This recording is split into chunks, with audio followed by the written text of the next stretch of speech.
श्री गणेशाय नमः. चैत्र मास महिमा दिवस 11 अध्याय 11 या चैत्र मास महात्म्य कथा मालिकेत आपले सर्वांचे हार्दिक स्वागत आहे. आपण आपल्या भक्तिविश्व या चॅनलवर सुंदर पवित्र चैत्र महिन्यातील आजच्या सुंदर पवित्र दिवशी प्राचीन काळापासून चालत आलेल्या पौराणिक कथा श्रवण करत आहोत. चला तर मग आजची ही सुंदर पौराणिक कथा सुरू करूया. सर्वप्रथम यामध्ये आपण अध्याय 11 मध्ये माता सिद्धिदात्री यांची दिव्य आणि अद्भुत कथा श्रवण करणार आहोत. चैत्र नवरात्राचा 9वा आणि शेवटचा दिवस माता सिद्धिदात्री यांना समर्पित असतो. नवदुर्गापैकी हा शेवटचा अवतार आहे. देवी सिद्धिदात्री ही सर्व सिद्धी आणि शक्ती देणारी देवी मानली जाते. सिद्धी म्हणजे दिव्य शक्ती किंवा आध्यात्मिक सामर्थ्य आणि दात्री म्हणजेच देणारी. त्यामुळे सर्व प्रकारच्या सिद्धी देणारी देवी म्हणजे सिद्धिदात्री. या देवीच्या पूजा पठणाने सर्व सिद्धी प्राप्त होतात असेही मानले जाते. देवी सिद्धिदात्रीचा अवतार कसा आहे याबद्दल आपण जाणून घेऊया. पुराणानुसार सृष्टी निर्माण होत असताना सर्व देवता आणि ऋषींना दिव्य शक्तीची गरज होती. त्यावेळी आदिशक्ती देवीने सिद्धिदात्रीचे रूप धारण केले. देवीने सर्व देवतांना आणि ऋषींना 8 महान सिद्धी प्रदान केल्या. त्या 8 महान सिद्धी कोणत्या आहेत हे आपण जाणून घेऊया.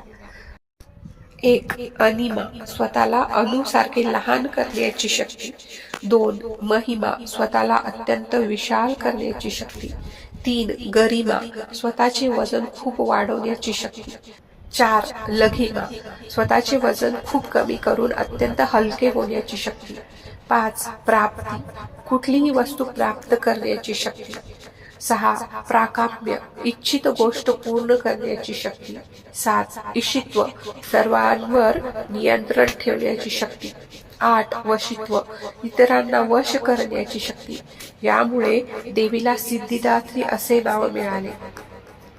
यानंतर पुढे आपण भगवान शिव आणि माता शक्ती यांची अर्धनारीश्वर रूप कसे होते आणि ते का त्यांनी धारण केले याबाबत आपण श्रवण करूया.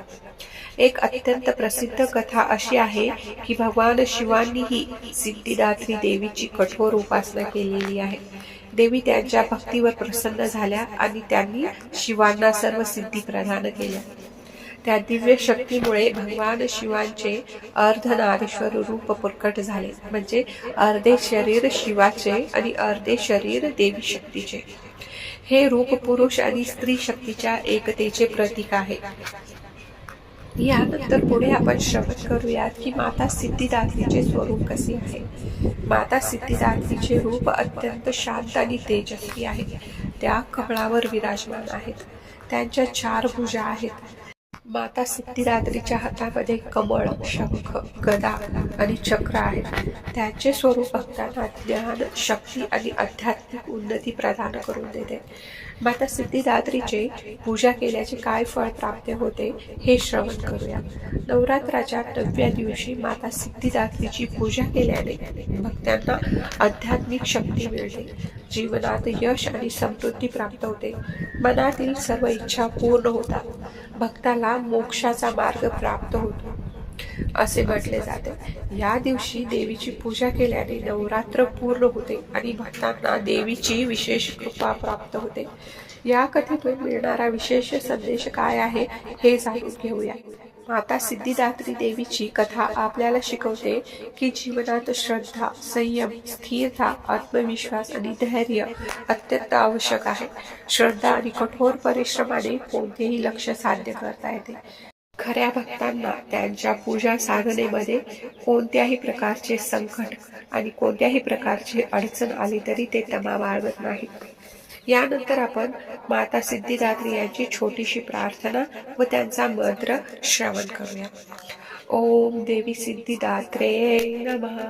हे माता सिद्धिदात्री, आम्हाला संयम, धैर्य आणि ज्ञान प्रदान करा. हे माता, आम्हाला सिद्धी प्रदान करा आणि आमच्या इच्छा पूर्ण करा.